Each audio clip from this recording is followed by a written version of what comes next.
When you first enter the world of investing, especially in the stock market, one of the most fundamental, yet often misunderstood, distinctions you must grasp is the difference between actions and titles. These terms are frequently used interchangeably by beginners, but they represent entirely different concepts in finance. An action, commonly known in English as a share or stock, refers to a unit of ownership in a specific company. When you buy an action, you are purchasing a small piece of that corporation, which entitles you to certain rights, such as voting in shareholder meetings or receiving dividends if the company distributes profits. On the other hand, a title, or security in financial terminology, is a broader category that includes not only stocks but also bonds, debentures, ETFs, options, and other financial instruments that represent some form of value or contractual right. Therefore, while every action is a title, not every title is an action. This distinction is crucial because it determines your rights, risks, and potential returns. The confusion often arises because both actions and titles are traded on exchanges, appear on brokerage platforms, and are subject to market fluctuations. However, their underlying nature is fundamentally different. Actions represent equity, meaning you become a partial owner of a business. Titles, in the broader sense, can represent debt, like bonds, derivatives, like futures, or even hybrid instruments. When you hold a bond, for example, you are not an owner, you are a lender. The company owes you money plus interest, and your relationship is contractual, not proprietary.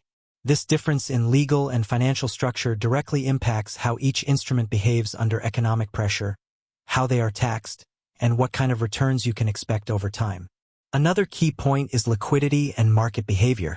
Actions tend to be more volatile because their value is directly tied to the perceived performance and future potential of the company. If investors believe the company will grow, the share price rises. If they fear decline, it falls, sometimes dramatically. Titles like government bonds, however, are generally more stable because they are backed by the credit of an institution or state, and their returns are predefined by contract. That does not mean they are risk-free. Inflation, interest rate changes, and default risk still apply, but their price movements are typically less erratic than those of stocks. Understanding this helps investors allocate their capital according to their risk tolerance and financial goals. It is also essential to recognize how these instruments appear in your portfolio. Most brokerage platforms will categorize your holdings under equities, for actions, and fixed income, or derivatives, for other types of titles. But without understanding what each category means, investors often make allocation mistakes. For example, thinking they are diversified when they actually hold multiple titles from the same asset class or issuer. True diversification requires knowing not just what you own, but what legal and economic rights those holdings represent. Are you an owner, a creditor, a speculator on price movements?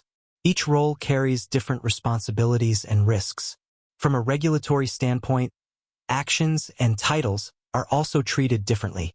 Stock markets have specific rules for disclosure, governance, and shareholder rights, while bond markets may operate under different frameworks, especially in private placements or over-the-counter transactions. Regulatory bodies like the CVM in Brazil or the SEC in the United States enforce distinct rules depending on the type of security being issued or traded. This affects everything from how information is disclosed to investors to what recourse you have if something goes wrong.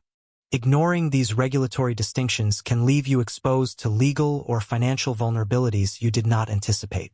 Tax treatment is another area where the difference between actions and titles becomes critical.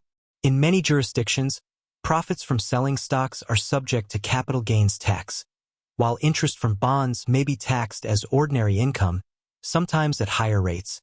Dividends might receive preferential tax treatment, while coupon payments from debentures do not. Furthermore, holding periods, loss offsets, and exemptions vary significantly depending on whether you are dealing with equity or debt instruments.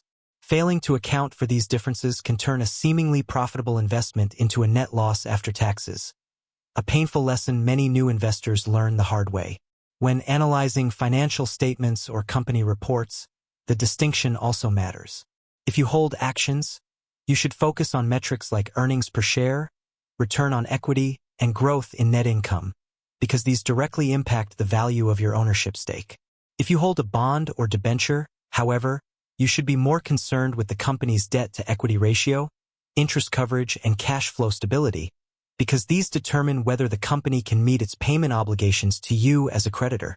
Mixing up these analytical frameworks can lead to poor investment decisions based on irrelevant or misleading data.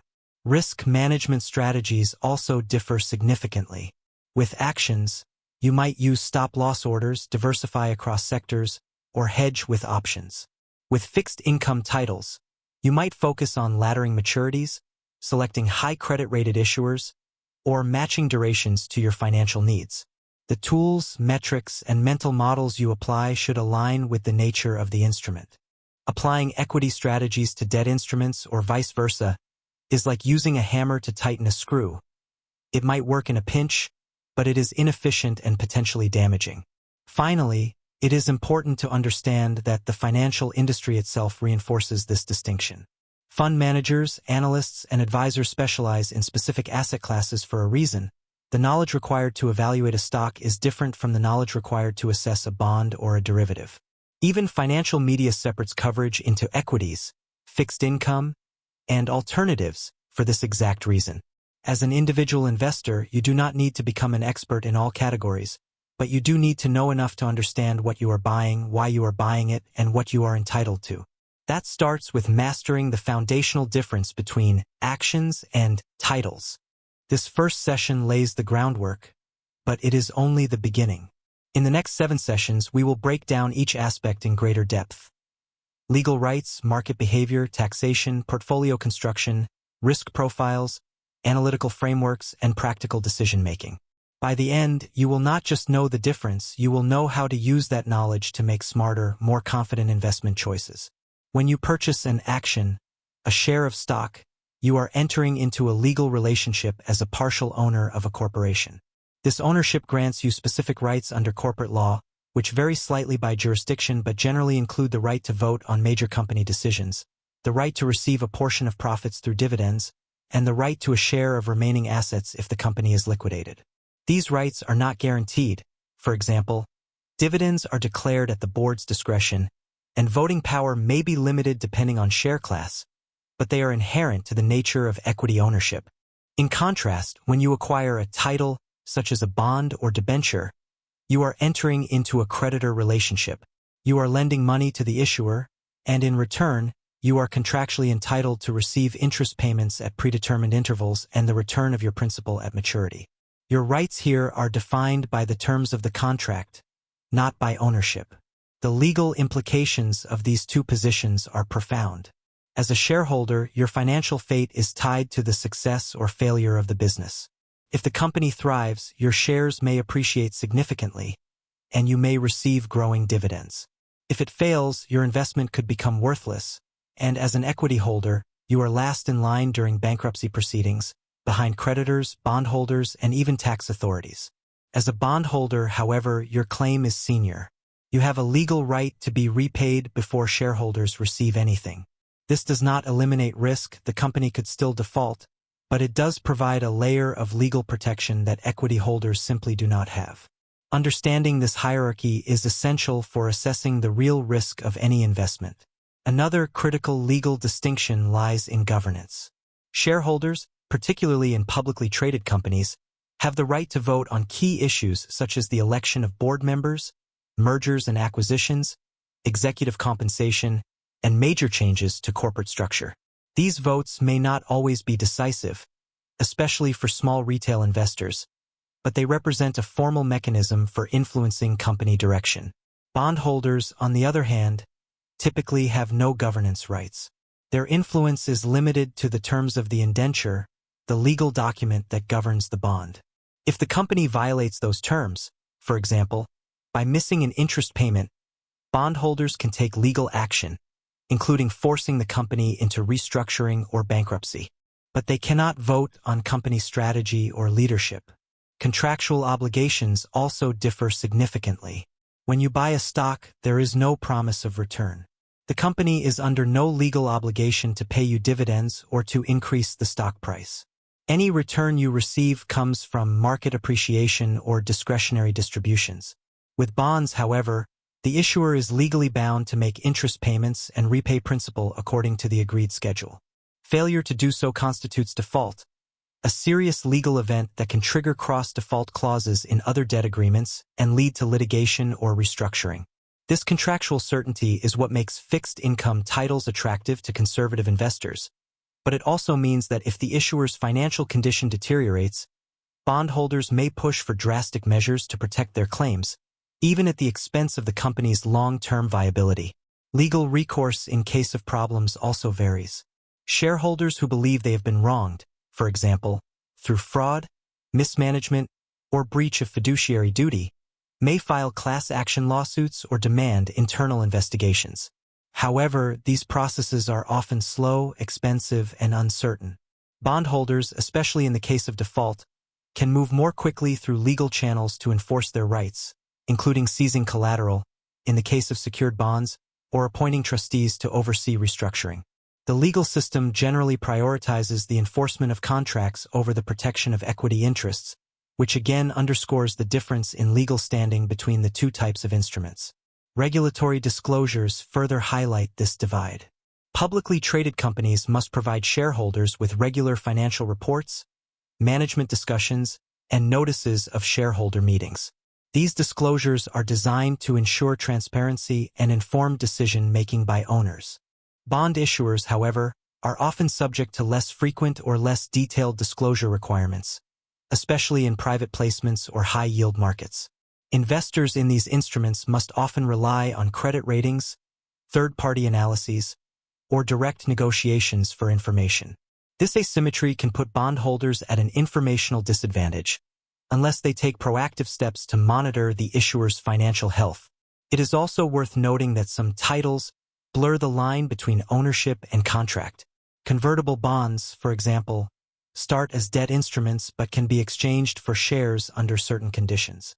Preferred shares may pay fixed dividends like bonds but still represent equity ownership. These hybrid instruments require investors to understand both sets of rights and risks. A convertible bondholder must assess not only the creditworthiness of the issuer, but also the potential value of the underlying stock. A preferred shareholder must weigh dividend security against limited voting rights and subordination to bondholders in bankruptcy. These complexities make it even more important to read the fine print and understand exactly what legal position you are assuming.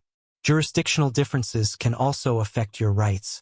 In some countries, shareholder protections are stronger, with robust legal frameworks for minority investors. In others, creditor rights are more vigorously enforced, making bonds relatively safer. International investors must be especially careful to understand the legal environment in which their titles are issued. A bond issued under New York law may offer different protections than one issued under local jurisdiction, and the same applies to shares listed on foreign exchanges. Ignoring these legal nuances can expose you to unexpected risks or limit your ability to enforce your rights. From a practical standpoint, understanding these legal distinctions helps you ask better questions before investing. Instead of just asking, "What is the return?" you should also ask, "What rights do I have if things go wrong? Am I an owner or a lender? What happens in bankruptcy? Who gets paid first? Can I influence company decisions? What legal recourse do I have?" These questions may seem technical, but they directly impact your financial security. An investment that looks attractive on the surface may become a nightmare if you do not understand your legal position when the issuer faces trouble. In summary, the difference between actions and titles is not just academic. It is legal, practical, and deeply consequential. Ownership implies participation in the company's future, with all its potential rewards and risks. Contractual titles imply a defined set of obligations, with greater certainty but less upside. Knowing which role you are playing and what rights come with it is the foundation of intelligent, responsible investing. In the next session, we will examine how these legal differences translate into real-world market behavior and price dynamics. The way actions and titles behave in financial markets is not random. It is deeply rooted in their legal and economic nature. Stocks, as equity instruments, are inherently more sensitive to expectations about future growth, profitability, and innovation. Their prices fluctuate based on investor sentiment, earnings reports, competitive threats, management changes, and macroeconomic trends. Because shareholders are residual claimants, meaning they only profit after all other obligations are met, the value of their holdings is highly dependent on the perceived long-term viability and scalability of the business.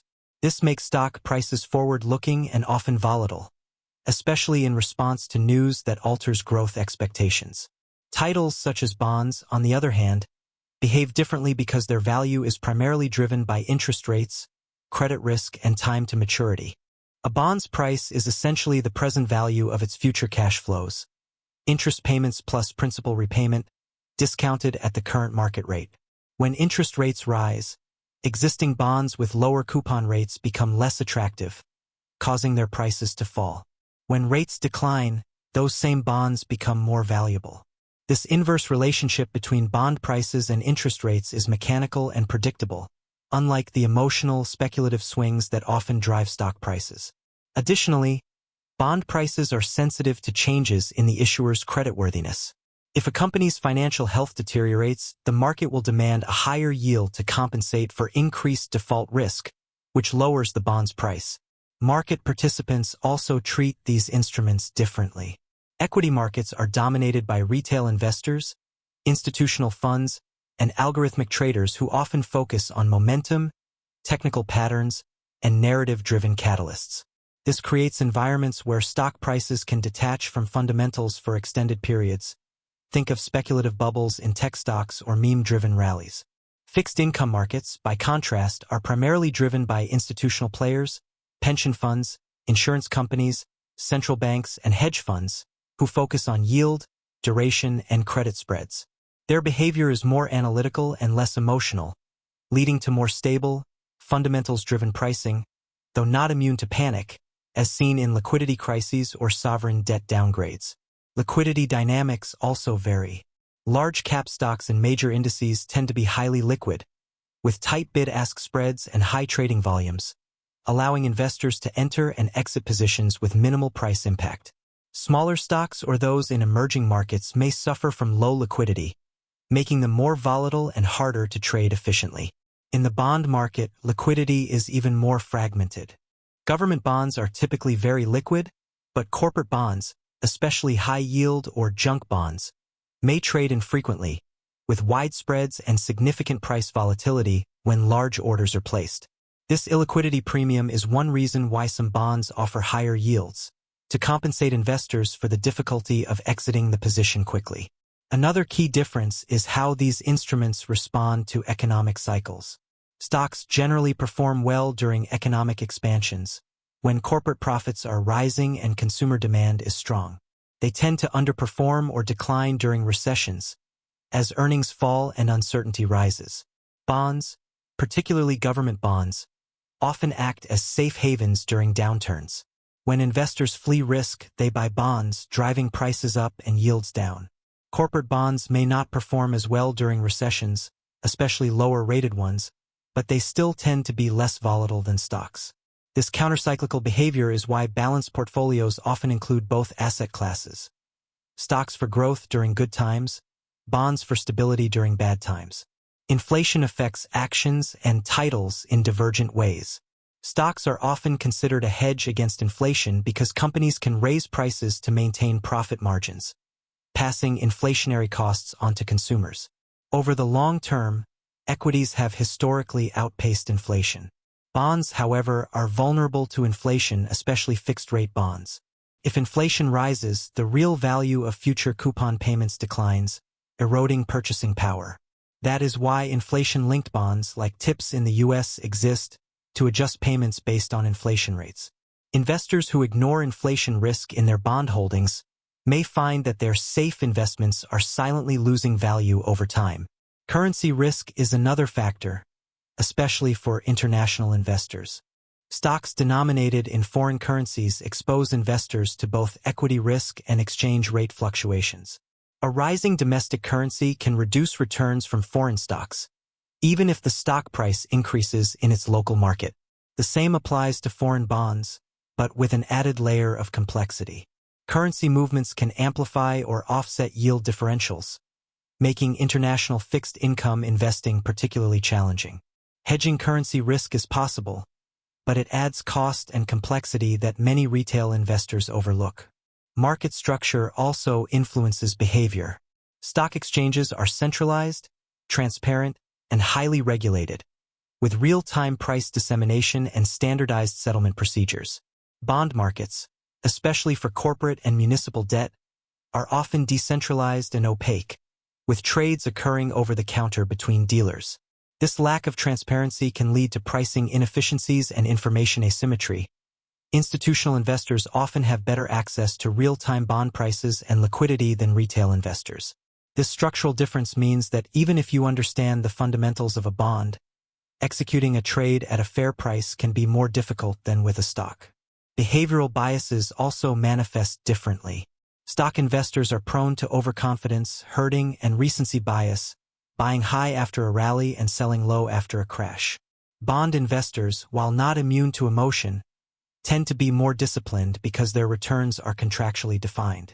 However, they can fall into the trap of yield chasing, buying lower quality bonds for higher returns without fully appreciating the default risk. Both behaviors are dangerous, but they stem from different psychological triggers.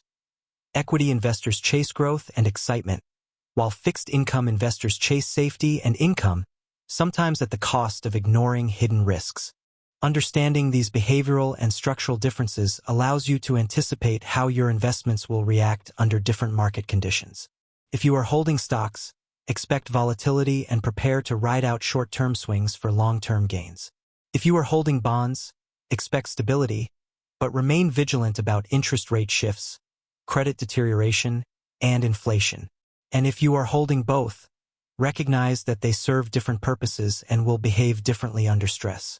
This knowledge does not eliminate risk, but it helps you manage it intelligently. In the next session, we will explore how taxation further differentiates the real returns you receive from actions versus titles. Taxation is one of the most overlooked, yet most impactful factors in investment performance. The difference between nominal returns and after-tax returns can be substantial, and the tax treatment of actions versus titles varies significantly across jurisdictions. In general, profits from selling stocks, capital gains, and dividends received are subject to specific tax regimes that often differ from the taxation of interest income from bonds or other fixed income titles. Understanding these differences is not optional. It is essential for maximizing your net returns and avoiding unpleasant surprises when tax season arrives. In many countries, including Brazil and the United States, capital gains from stock sales are taxed at preferential rates compared to ordinary income, especially if the asset is held for more than 1 year. Long-term capital gains. This policy is designed to encourage long-term investment and economic growth. Short-term gains, however, are often taxed at the investor's marginal income tax rate, which can be significantly higher. Dividends may also receive favorable treatment. In the U.S., qualified dividends are taxed at capital gains rates, while ordinary dividends are taxed as income. In Brazil, dividends are currently tax-exempt for individual investors, making equities particularly attractive from a tax perspective, though this policy could change, and investors should stay informed. Interest income from bonds and other fixed income titles is typically taxed as ordinary income, meaning at your highest marginal tax rate. This includes coupon payments from corporate bonds, government bonds, and debentures. Unlike dividends, there is usually no preferential rate for holding these instruments long-term. The only exception may be certain tax-exempt bonds, such as municipal bonds in the U.S., which are exempt from federal income tax and sometimes state and local taxes as well. These instruments are especially valuable for high-income investors seeking to reduce their tax burden, but they usually offer lower yields to compensate for the tax advantage. Another critical distinction lies in how losses are treated. In most jurisdictions, capital losses from stock sales can be used to offset capital gains, and in some cases even a portion of ordinary income. This tax loss harvesting strategy allows investors to reduce their tax liability by strategically selling losing positions. However, similar offsets are often not available for losses on fixed income titles, or they may be subject to stricter rules. For example, if you sell a bond at a loss because interest rates rose, you may be able to claim that loss against other capital gains, but the rules can be complex, especially if the bond was purchased at a premium or discount. Misunderstanding these rules can lead to missed opportunities or even penalties. Withholding taxes also differ. Many countries impose withholding taxes on dividends paid to foreign investors, sometimes as high as 30%. These taxes may be reduced or eliminated under tax treaties, but reclaiming withheld amounts often requires paperwork and time. Interest payments on bonds may also be subject to withholding, though the rates and rules vary. Investors in global markets must account for these cross-border tax implications. A $1,000 dividend may only net you $700 after foreign withholding, while a $1,000 interest payment might be fully taxable domestically. Ignoring these differences can distort your perception of which investment is truly more profitable. Tax-deferred and tax-advantaged accounts add another layer of complexity. In retirement accounts like IRAs or 401ks in the US, or PGBL-VGBL in Brazil, the tax treatment of actions and titles may be neutralized. All growth is either tax-deferred or tax-free, depending on the account type. This changes the calculus. In a taxable account, you might prefer stocks for their favorable capital gains treatment. In a tax-advantaged account, you might prioritize bonds, since their interest income would otherwise be taxed at a higher rate. Strategic asset location, placing the right assets in the right accounts, can significantly enhance after-tax returns over time. Timing also matters. With stocks, you control when you realize gains or losses by choosing when to sell. This allows you to manage your tax liability year by year, for example, selling winners in low-income years or harvesting losses to offset gains. With bonds, however, interest income is typically taxed annually as it accrues, even if you do not receive the cash until maturity, as with zero-coupon bonds. This phantom income can create cash flow problems if you do not plan for the tax bill. Some investors are caught off guard when they owe taxes on income they have not yet received, a frustrating and avoidable mistake. Inflation's interaction with taxation further complicates matters. Because most tax systems are not indexed for inflation, you can end up paying taxes on nominal gains that do not represent real purchasing power growth. For example, if you buy a stock for $100 and sell it for $120 after 5 years, you have made a $20 nominal gain, but if inflation was 3% annually, your real gain is only about $5. Yet you will pay tax on the full $20. Bonds are even more vulnerable.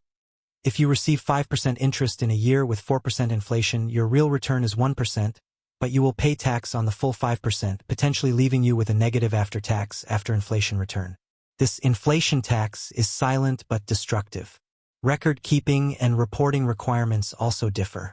Brokers typically provide detailed tax forms for stock transactions, like the IRS Form 1099-B in the U.S., showing cost basis, sale proceeds, and gain-loss calculations. For bonds, especially those purchased at a premium or discount, the calculations can be more complex. Amortization of premiums, accretion of discounts, and original issue discount, OID, rules may apply. Many investors rely on their brokers for these calculations, but errors are common, and the responsibility ultimately falls on the taxpayer.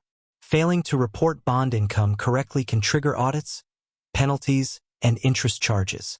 Finally, tax policy is not static. Governments frequently change tax laws, altering rates, exemptions, deductions, and definitions. What is tax efficient today may not be tomorrow. Investors must stay informed and adaptable. For example, if a government eliminates the dividend tax exemption, the relative attractiveness of stocks versus bonds could shift overnight. Similarly, if capital gains rates rise, long-term buy and hold strategies may become less appealing. Tax-aware investing does not mean letting taxes drive all your decisions, but it does mean never ignoring them. Your real return is what is left after taxes, not what is reported on your brokerage statement.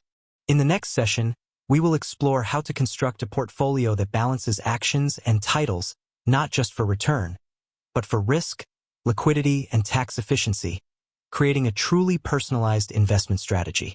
Building an investment portfolio is not about picking the best stocks or bonds. It is about constructing a balanced, diversified system that aligns with your financial goals, risk tolerance, time horizon, and tax situation. The strategic allocation between actions and titles is the cornerstone of this process. Stocks offer growth potential but come with higher volatility. Bonds offer stability but with lower long-term returns. The right mix depends entirely on your personal circumstances, not on what is trending in the market or what a financial influencer is recommending. The first step is defining your investment objectives. Are you saving for retirement 30 years away? Building an emergency fund? Generating income to cover living expenses? Each goal requires a different allocation. Long-term goals can afford to take more equity risk, as there is time to recover from market downturns. Short-term goals demand more stability, meaning a heavier allocation to fixed income titles. A common rule of thumb is 100 minus your age in stocks, so a 30-year-old would hold 70% in equities, but this is overly simplistic. A better approach is to assess your actual need, ability, and willingness to take risk, then allocate accordingly. Diversification within each asset class is equally important. Owning 20 different tech stocks is not diversified, it is concentrated exposure to one sector. True diversification means spreading your equity investments across industries, geographies, market caps, and styles, growth versus value. Similarly, your fixed income allocation should not consist solely of government bonds. Consider mixing corporate bonds, municipal bonds, international bonds, and inflation-protected securities to hedge against different risks.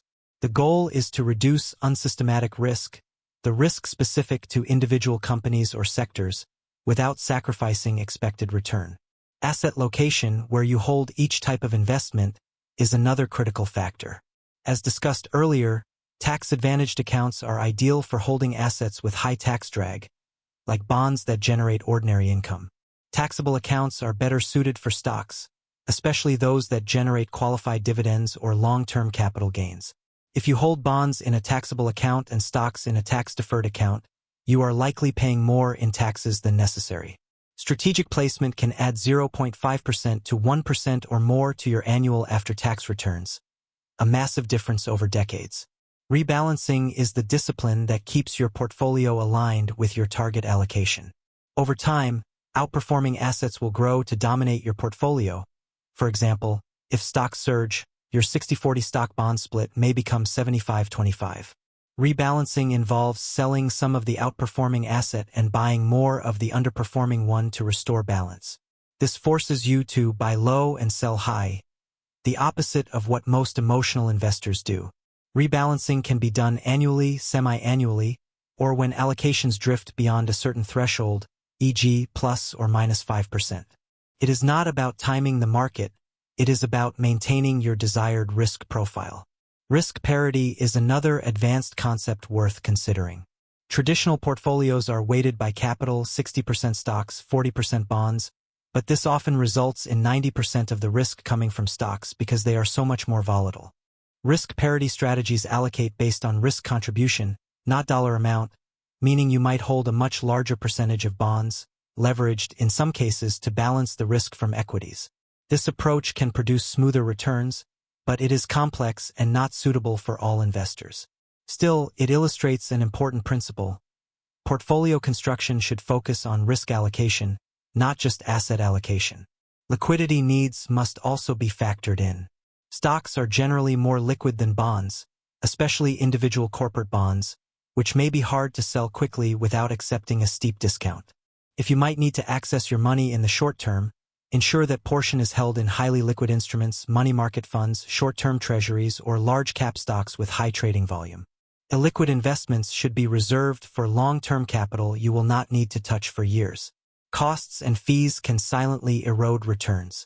Trading commissions, management fees, bid-ask spreads, and expense ratios all matter. Index funds and ETFs offer low-cost exposure to broad markets, often the most efficient way for individual investors to gain diversified exposure to both actions and titles. Actively managed funds may promise higher returns, but most underperform their benchmarks after fees. When constructing your portfolio, prioritize low-cost, transparent, and tax-efficient vehicles. Every dollar saved in fees is a dollar that remains invested and compounded over time. Behavioral discipline is perhaps the most underrated aspect of portfolio construction. The best designed portfolio is useless if you panic sell during a market crash or chase performance during a bubble.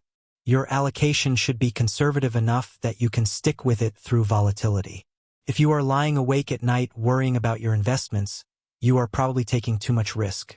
It is better to have a suboptimal portfolio you can stick with than an optimal one you abandon at the worst possible time. Finally, your portfolio should evolve with your life. A 25-year-old saving for retirement should have a vastly different allocation than a 65-year-old living off their savings. Regular reviews, at least annually, are essential to ensure your portfolio still matches your goals, risk tolerance, and financial situation. Life changes, marriage, children, career shifts, health issues should trigger portfolio reassessments. Investing is not a set-and-forget activity. It is an ongoing process of alignment between your money and your life. In the next session, we will dive deeper into risk, not just market risk, but credit risk, liquidity risk, inflation risk, and behavioral risk, and how to measure, manage, and mitigate them across your portfolio of actions and titles. Risk is not a single, monolithic concept.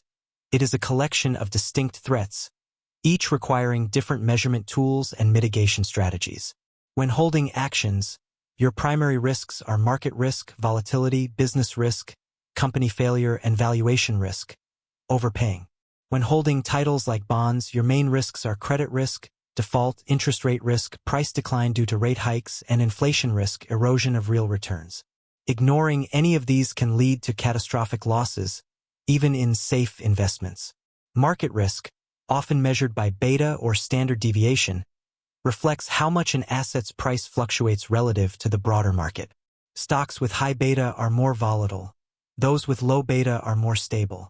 But beta is backward-looking and does not capture black swan events or regime shifts. A better measure for long-term investors is maximum drawdown, the largest peak-to-trough decline in an asset's price. Knowing that a stock fell 50% during the last crisis tells you more about its real risk than its average volatility. Bonds, especially long-duration ones, also have market risk, but it is driven by interest rates, not earnings reports. Credit risk is the danger that a bond issuer will default, failing to make interest payments or repay principal. This risk is measured by credit ratings from agencies like Moody's or S&P, and credit spreads, the extra yield a bond offers over a risk-free benchmark like treasuries. A widening credit spread signals increasing market concern about default.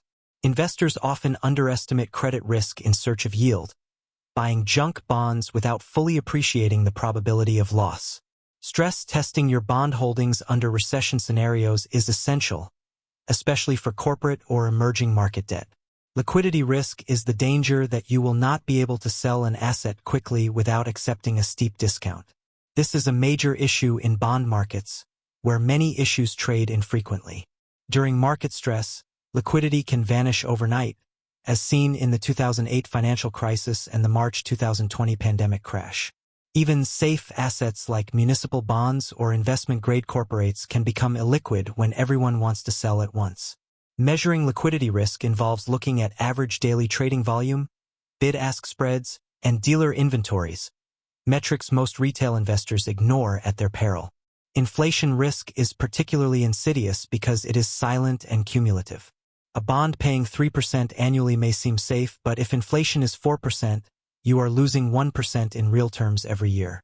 Stocks are generally better inflation hedges, as companies can raise prices, but not all companies can. Utilities, for example, may be regulated and unable to pass on cost increases. Real assets like commodities, real estate, or inflation-linked bonds are better hedges, but they come with their own risks. Measuring inflation risk requires looking at break-even inflation rates, the difference between nominal and inflation-linked bond yields, and historical correlations between asset classes and inflation. Duration risk, specific to bonds, measures sensitivity to interest rate changes. A bond with a duration of 10 years will fall approximately 10% in price for every 1% rise in interest rates. Long-duration bonds are more volatile than short-duration ones, even if they are issued by the same government. Many investors mistakenly believe government bonds are safe, without realizing that safety from default does not mean safety from price declines. If you need to sell before maturity, duration risk is very real. Laddering maturities, holding bonds with staggered due dates, is a common strategy to mitigate this. Currency risk affects international investments. If you hold foreign stocks or bonds, your returns are subject to exchange rate fluctuations. A 10% gain in a European stock could become a 5% loss if the euro depreciates 15% against your home currency. Hedging currency risk is possible through futures or ETFs, but it adds cost and complexity. Some investors choose to accept currency risk as a form of diversification. Others eliminate it entirely. The key is to be intentional, not accidental, in your exposure. Concentration risk arises when too much of your portfolio is tied to a single asset, sector, or country. Even a well-diversified portfolio can become concentrated over time if one holding performs exceptionally well. Regular rebalancing mitigates this, but so does setting hard limits. No single stock shall exceed 5% of my portfolio, for example. This discipline protects you from catastrophic losses, like those suffered by investors who held large positions in Enron, Lehman Brothers, or Wirecard. Behavioral risk is perhaps the most destructive and the hardest to measure. It is the risk that you will make emotional decisions. Panic selling in a crash, chasing performance after a rally, or abandoning your strategy because of short-term noise. The only antidote is education, discipline, and a well-documented investment policy statement that outlines your goals, rules, and constraints. Automating investments and rebalancing can also reduce the temptation to tinker. Remember, the biggest risk is not in the market, it is between your ears. Systemic risk, the danger of a broad market collapse, cannot be diversified away. Recessions, pandemics, wars, and financial crises affect nearly all assets. The best defense is a long-term perspective, adequate liquidity, and a margin of safety in your financial plan. Holding some dry powder, cash or short-term bonds, allows you to take advantage of opportunities during crises rather than being forced to sell at the bottom. Finally, model risk, the danger that your assumptions are wrong, is ever present. Historical returns are not guarantees. Correlations break down. Black swans happen. The only way to manage model risk is through humility, stress testing, and scenario analysis. Ask yourself, what if inflation stays high? What if interest rates never go back down? What if this company never recovers? Preparing for multiple futures, not just the most likely one, is what separates resilient portfolios from fragile ones. In the next session, we will explore the analytical frameworks and metrics you should use to evaluate individual actions and titles, moving from portfolio-level strategy to security-level selection. Choosing individual investments requires more than gut feeling or headline news. It demands structured analysis using the right frameworks and metrics. For actions, stocks, the focus is on business fundamentals, profitability, growth, competitive advantage, and valuation. For titles, bonds, and other fixed income instruments, the focus shifts to credit quality, cash flow stability, interest coverage, and structural protections. Applying the wrong framework leads to poor decisions, like evaluating a bond based on its growth potential or a stock based on its coupon rate. For equity analysis, start with the income statement. Revenue growth, gross margins, operating margins, and net profit margins reveal how efficiently a company turns sales into profits. Compare these metrics against industry peers and historical trends. A company with declining margins may be losing pricing power or facing rising costs. Next, examine the balance sheet. Debt-to-equity ratio, current ratio, and working capital indicate financial health. A company with excessive debt may struggle in a downturn, even if profits look strong today. Finally, review the cash flow statement. Operating cash flow should be positive and growing, and free cash flow minus capital expenditures, should be sufficient to fund dividends, buybacks, and growth without borrowing. Valuation metrics help determine whether a stock is cheap or expensive relative to its fundamentals. The price-to-earnings (PE) ratio compares price to earnings per share, but it is meaningless without context. A high PE may indicate overvaluation or high growth expectations. The price-to-book (PB) ratio compares market value to book value, useful for asset-heavy industries like banking. The price-to-sales (PS) ratio is helpful for unprofitable growth companies. Enterprise value to EBITDA EV/EBITDA is a capital structure neutral metric useful for comparing companies with different levels of debt. No single metric is perfect, use several in combination. For growth stocks, focus on revenue growth rates, customer acquisition costs, lifetime value, and market share trends. For value stocks, look for low valuation multiples, high dividend yields, and strong balance sheets. For dividend stocks, assess payout ratios, dividends as a percentage of earnings. A ratio over 100% is unsustainable. Also examine dividend growth history. Companies that consistently raise dividends tend to be financially disciplined and shareholder-friendly. For bond analysis, start with credit ratings but do not stop there. Ratings are lagging indicators and can miss deteriorating fundamentals. Conduct your own credit analysis. Examine the issuer's debt to EBITDA ratio, a key leverage metric, interest coverage ratio, EBITDA divided by interest expense, should be at least 3 times for safety and free cash flow after debt service. A company that generates ample cash flow to cover interest payments is far safer than one relying on asset sales or new borrowing. Next, analyze the bond structure. Is it secured or unsecured? Senior or subordinated? Secured bonds have collateral, making them safer in bankruptcy. Senior bonds are paid before subordinated ones.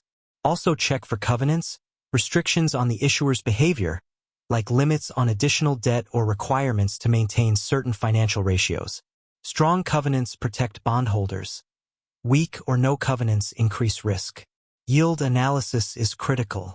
Compare the bond's yield to similar maturity government bonds to determine the credit spread. A widening spread signals increasing risk. Also calculate yield to maturity YTM, the total return if held to maturity, and yield to worst YTW, the lowest possible return if the bond is called or defaults. For callable bonds, YTW is more relevant than YTM. Do not chase yield without understanding the risks behind it. For inflation-linked bonds, examine the break-even inflation rate, the difference between nominal and real yields. If you expect inflation to exceed this rate, the inflation-linked bond is a better bet. For floating-rate bonds, assess the spread over the reference rate like LIBOR or SOFR. This determines your compensation for credit risk, since interest payments adjust with market rates. Macro analysis also matters. For stocks, consider industry trends, regulatory risks, and technological disruption. For bonds, consider interest rate forecasts, inflation expectations, and currency stability. For foreign issuers, a company may be fundamentally strong, but if its industry is in structural decline, its stock may never recover. A government may have low debt, but if its currency is collapsing, its bonds are dangerous. Technical analysis, studying price charts and trading volume, is controversial but can be useful for timing entries and exits, especially in liquid markets. Support and resistance levels, moving averages, and relative strength indicators can help identify overbought or oversold conditions. But never rely on technicals alone. They should complement, not replace, fundamental analysis. Finally, always stress test your assumptions. What if revenue growth slows? What if interest rates rise 2%? What if the company loses its biggest customer? Build margin of safety into every investment. Buy stocks at a discount to intrinsic value. Demand higher yields for lower quality bonds. The goal is not to be right every time. It is to survive when you are wrong. In the final session, we will bring everything together, showing you how to make practical, confident investment decisions by combining all these elements into a coherent, personalized strategy, plus your CTA. Now that you understand the foundational differences between actions and titles, their legal rights, market behaviors, tax treatments, portfolio roles, risk profiles, and analytical frameworks, it is time to turn knowledge into action. The goal is not to memorize every detail, but to develop a decision-making process that helps you invest with confidence, discipline, and clarity, regardless of market noise or emotional impulses. Start by writing an investment policy statement (IPS). This document should define your financial goals, time horizon, risk tolerance, asset allocation targets, rebalancing rules, and criteria for buying or selling investments. An IPS keeps you accountable and prevents emotional decisions. Example: I will maintain a 70-30 stock bond allocation, rebalancing annually or when drift exceeds 5%. I will only buy stocks with positive free cash flow and bonds with interest coverage above 4 times. Customize it to your needs, then stick to it. Next, build your watch list. Identify 10 to 20 high-quality stocks and bonds that meet your criteria. Monitor them regularly, not for short-term price movements, but for changes in fundamentals. Set price alerts or valuation thresholds for entry. Example: I will buy company X if its P/E falls below 15 and free cash flow yield exceeds 6%. For bonds, I will buy bond Y if its yield to worst exceeds 5% and the issuer's debt to EBITDA is below 3 times. Patience is key. Wait for the right price, not the right moment. When you buy, do so systematically. Dollar cost averaging, investing a fixed amount at regular intervals, reduces the risk of poor timing. It also enforces discipline. Avoid lump sum investing unless you are highly confident in valuation and market conditions. For bonds, consider laddering, buying bonds with staggered maturities to reduce interest rate risk and provide regular liquidity. Monitor your holdings, but do not obsess. Check in quarterly, not daily. Review financial statements, credit ratings, and macro trends. Ask, has anything fundamentally changed? Does this still fit my strategy? Has it become too large a part of my portfolio? If the answer to any of these is yes, take action, rebalance, trim, or exit. Do not wait for a crash to realize you are overexposed. Keep learning, but filter the noise. Follow credible sources. Financial statements, regulatory filings, central bank reports. Avoid financial media hype. Headlines are designed to provoke emotion, not inform decisions. Read books, take courses, join investor communities, but always apply new knowledge through the lens of your IPS. Not every strategy works for every investor. Track your performance, but focus on the right metrics. Compare your returns to an appropriate benchmark like a 60-40 index blend, not to Bitcoin or your neighbor's hot stock tip. Measure after tax, after fee returns. That is your real performance. Review annually. What worked? What did not? Why? Adjust your process, not your goals. Prepare for adversity. Markets will crash. Recessions will come. Inflation will surge. Your portfolio will decline, sometimes sharply. This is not failure, it is normal. The only true failure is abandoning your strategy at the worst possible time. Keep an emergency fund. Maintain liquidity. Stay diversified. Remember, volatility is the price of long-term returns. Teach others, or at least explain your strategy to someone. Teaching forces you to clarify your thinking and exposes gaps in your logic. If you cannot explain why you own a stock or bond in simple terms, you probably should not own it. Simplicity is a sign of understanding. Complexity is often a mask for confusion. Finally, automate what you can. Set up automatic contributions, rebalancing, and dividend reinvestment. Reduce the number of decisions you need to make and the opportunities for emotion to interfere. Let your system work for you, not against you. If this deep dive into actions versus titles helped you see investing in a whole new light, do not keep it to yourself. Like this video, it helps more people like you find it. Subscribe to the channel. We break down complex financial topics into clear, actionable insights every week. Hit the bell icon so you never miss a new video. And leave a comment below. What is your biggest challenge when choosing between stocks and bonds? What topic should we cover next? Your feedback shapes our content and helps us build a smarter, more confident investing community together. Thanks for watching, and remember, knowledge is not power until you act on it. See you in the next video.